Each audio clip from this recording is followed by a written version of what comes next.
ঝুমকা palace শোভাযাত্রা সোহান যাত্রা দেখতে পাচ্ছেন কবিতা উৎসব এডুকেশন থেকে।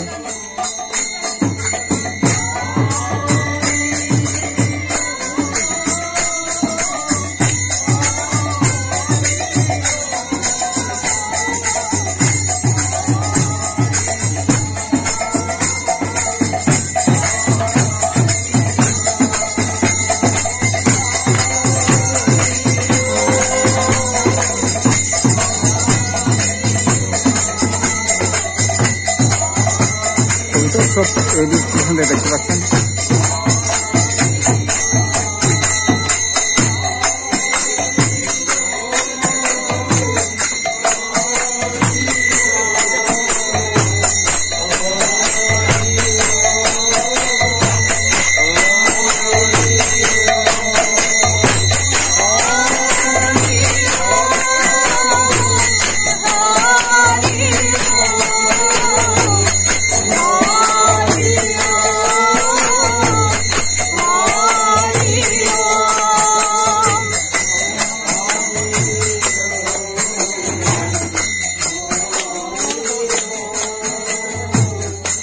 ঝুমকা প্যালেস সোহান যাত্রার ছবি দেখতে পাচ্ছেন।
ঝুমকা প্যালেস সোহান যাত্রা দেখতে পাচ্ছেন কবিতা উৎসব এডুকেশন থেকে।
गाड़ी सुधा हो रही है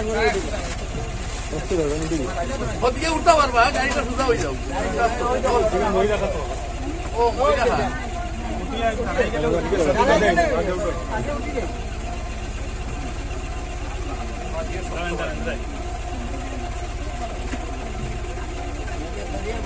দরিয়া বইবা কিন্তু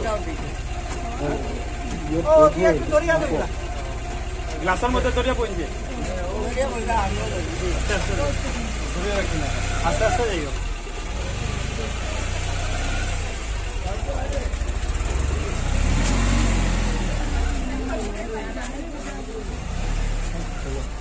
মাছটা যাইবা না কিনা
ঝুমকা পালের দাহ ক্রিয়া আরম্ভ হবে।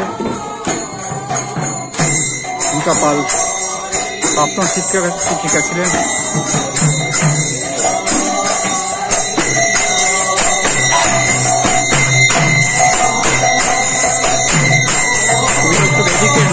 ঝুমকা পাল প্রাক্তন শিক্ষিকা ছিলেন।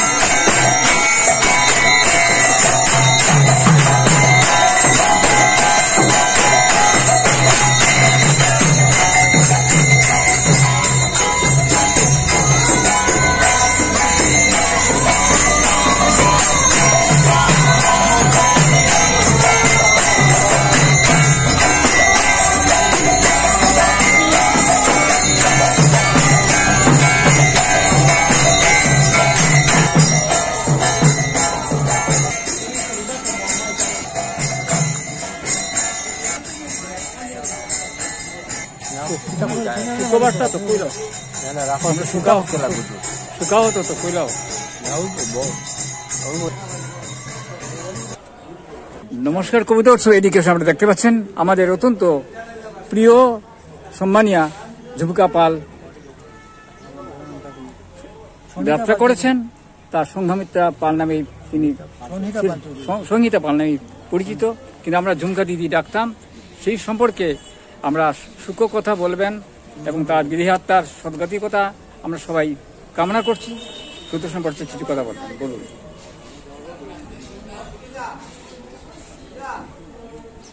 সুদীর্ঘদিন ধরে ঝুমকাদিকে চিনি, কথা বলি, দেখা হলেই ও এগিয়ে আসে এবং খবর নেয় যে কীভাবে আছি, কেমন চলছে। এবং ঘরের আমার আমি যখন একা থাকি অনেক সময় আমার মিসেসের কথা এবং আমার মেয়ের কথাও জিজ্ঞেস করতে। তো ওই জিজ্ঞাসার ব্যাপারটাই তো মানুষকে কাছাকাছি নিয়ে যায়। আমিও কিছু বলতাম আর ওকেও বলতাম যে ঝুমকাদি তুমি চাঙ্গা থাকো। আমরা যেমন ঝুমকাদি নামেই তাকে চিনে থাকি, কিন্তু তার মূল নাম হলো সংহিতা পাল চৌধুরী। ঝুমকাদি হলো তার প্রথম নাম, আর যে অফিসিয়াল নামটা হলো সংহিতা পাল চৌধুরী। তো ইদানিং আমাদের যে ইয়ে আছে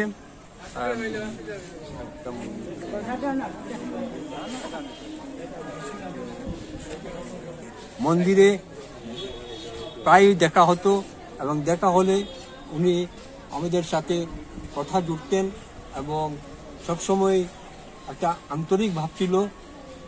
এটাই দুঃখ লাগে যখন আজকে শুনলাম, 2-3 দিন আগে শুনেছি যে অসুস্থ, হ্যাঁ শিলচর নেওয়া গেছে।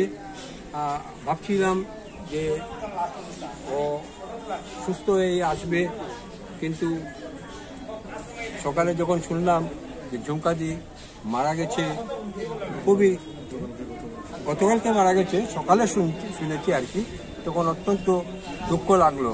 মনে হলো যে আমাদের নিজেদের পরিবারের একজন মানুষকে আমরা হারালাম। তো আর কি বলবো, তার দুটি মেয়ে আছে, তারা মা হারা হয়েছে। ঈশ্বরের কাছে প্রার্থনা যে তারা দুঃখ দূর হোক এবং তারা যে মাতৃ পরলোক গমনের যে ব্যথাটা, সেটাকে যেন তারা সারিয়ে উঠতে পারে, এইটুকু বলছি। আর আমাদের শহরবাসী প্রায় সবাই ওকে চিনত এবং সেই চেনা মানুষটিকে হারানোর জন্য সবাই দুঃখ প্রকাশ করছে। আমি যখন বাসা থেকে বের হয়েছি যে ঝুমকাদির ওইখানে যাই এবং সামিল হই তার শেষকৃত্যে, তখন অনেকেই আমাকে ডেকে জিজ্ঞেস করেছে কি হয়েছিল। তাই বললাম মৃত্যু তো যে কোনো সময় হতে পারে, কারণ তাকে অসুস্থতা, এবং সেই অসুস্থতা হয়েছিল এবং তার জন্য তাকে শিলচর নিয়ে যাওয়া হয়েছিল, কিন্তু শিলচরের চিকিৎসায় ও সেরে ওঠেনি, তাকে মৃত্যুমুখে পতিত হয়েছে। আমরা এখন চাই তার পরিবারের যে দুটি মেয়ে আছে তারা সেই ব্যথাটুকু যাতে সারিয়ে উঠতে পারে, এবং আমি আশা করব ও যেভাবে সবার সাথে একটা সম্পর্ক রেখেছিল, ওই মেয়েরাও সবার সাথে সম্পর্ক রাখবে। শুধু পাড়ার সম্পর্ক হলে হবে না, যেমন ওরা দীক্ষা নিয়ে যে সংস্থা আছে তাদের সাথেও যোগাযোগ রাখছে, সবার সাথেও রাখতে লাগবে। আর নিজের করতে চাই না, চাই যে তার আত্মার সদ্গতি হোক, এবং আমরা যে বিশ্বাস আমাদের যারা ভালো কাজ করে তারা একটা বিশেষ স্থানে যায়, সেটাকে আমরা বলি স্বর্গেও। আর আমি চাই ঠাকুর ওনাকে সেই স্বর্গে নিয়ে যান, এইটুকু বলেই আমার কথাগুলি শেষ করছি। আপনি কিছু বলবেন? সূক্ষ্ম কিছু? ঠিক আছে। এবং হরিওম কীর্তনের তাল, সুর, লয় কোনো জায়গায় ভুল হলে তিনি ওনার সবাইকে শুধরে দেন। আমি একটা কথা বলতে চাই, কারণ শ্রী শ্রী বাবামণি ওনাকে হাতে কলমে 2-3টি গান শিখিয়েছিলেন।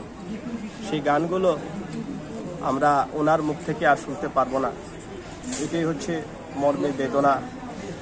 শ্রী ঝুমকাবাসীর বিয়োগ, আমরা হাইলাকান্দিবাসী অখণ্ড সমাজ একটা খুব ক্ষতি হয়ে গেল। সংগঠনটাকে ওনার কাছে যে কোনো সময় যদি আমরা পরামর্শ চাইতাম, উনি খুব ভালোভাবে আমাদেরকে বুঝিয়ে আমাদেরকে শুদ্ধ রাস্তা দেখাতেন। তো আমি সবাইকে বলছি, ঝুমকাদির অবদান আমাদের অখণ্ড মণ্ডলী হাইলাকান্দির জন্য এক বিরাট ভাবে ছিল। ওনার বিয়োগ আমরা সবাই শোকাহত।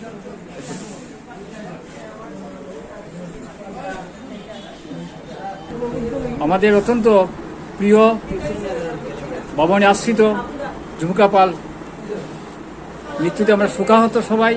সেই শোকবার্তা কিছু কথা বলা আমরা বিদেহী আত্মার সদ্গতি কামনায় আমরা সবাই আজ খুবই দুঃখিত।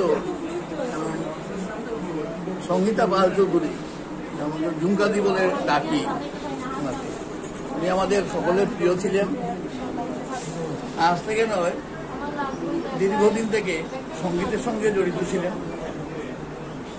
ভালো কণ্ঠ ছিল ওনার, ভালো কণ্ঠশিল্পী। তাই আমরা একজন বিশেষ সঙ্গীতজ্ঞকে হারালাম। তার বিধি আত্মার সদ্গতি আত্মার সদ্গতি আমরা কামনা করি। সঙ্গত উপাসনার মাধ্যমে আমরা বাবা মনির চরণে উনি যখন পৌঁছে যান সেই ব্যবস্থাতেই প্রার্থনা আমরা জানিয়েছি। এখন তার অন্তঃক্রিয়া অন্তঃক্রিয়া আরম্ভ হয়ে যাবে। যাই হোক, আমরা সবাই খুব প্রকাশ এবং পরিবারের যে তার দুই মেয়ে দুই কন্যা রেখে গেছেন, ওনাদেরকে মানে উনি সবসময় ওদেরকে সঙ্গে সঙ্গে রাখতেন। ওইটাই সবচেয়ে বড়, ওরা খুবই কষ্ট পেয়েছে সেটাতে। তাহলে আমি সেটাই বলবো যে ওনাদের যাতে সেই সুখ থেকে ওরা বেরোতে পারে, বাবা মনি কৃপা করেন, করুণাময় পরমেশ্বর যেন সেই তাকে কৃপা করেন বা তাদের অনুগ্রহ করেন। এই প্রার্থনা। আপনি কিছু বলবেন নাকি? আজকে প্রথম কথা বলতে গিয়েই বলবো, তুমি রবে নীরবে মম হৃদয়ে। উনার যে আবেগী কণ্ঠে গান, আমরা দুটো বলে শুনবি, দুটো করে শুনবি। হ্যাঁ, উনার যে আবেগিক কণ্ঠে উনি যে আবেগ, ওনার এত ইমোশনাল ছিলেন। আমার বাবার মৃত্যুর পর উনি এসেছিলেন, সারা রাত্রি আমাদের সঙ্গে কাটিয়েছেন। আমার মার মৃত্যুর পরও, মার কয়েকদিন হয়েছে, 2 মাস হয়নি। ঝুমকা দিদিমণি তো পাশের বাড়ি আপনি? আমার পাশের বাসা। তো উনাকে আমরা পিসি ডাকতাম। উনি আমাদের সুখী দুঃখে জড়িত ছিলেন। আমাদের যখনই বিপদ পড়েছে উনি এসে দাঁড়িয়েছেন আমাদের পাশে। বারবার বলছি, তোমারে যা করিয়াছ আমি, তোমারে যা দিয়েছি আমি, সে তোমারই দান। যখন করেছ যত, তুমি তত করেছ আমি। তুমি শেষ করছি, তুমি রবে নীরবে মম হৃদয়ে। তার বিধি আত্মার সদ্গতি কামনা করছেন। ওনার বিদেহী আত্মার কামনা করি এবং সুখত সন্তপ্ত পরিবারের প্রতি আমরা সমবেদনা জানাই। আমরা গিয়েছিলাম গত রবিবারে, সেদিন অবস্থা ভালো দেখিনি, সেদিন থেকে আমরা ব্যথিত ছিলাম।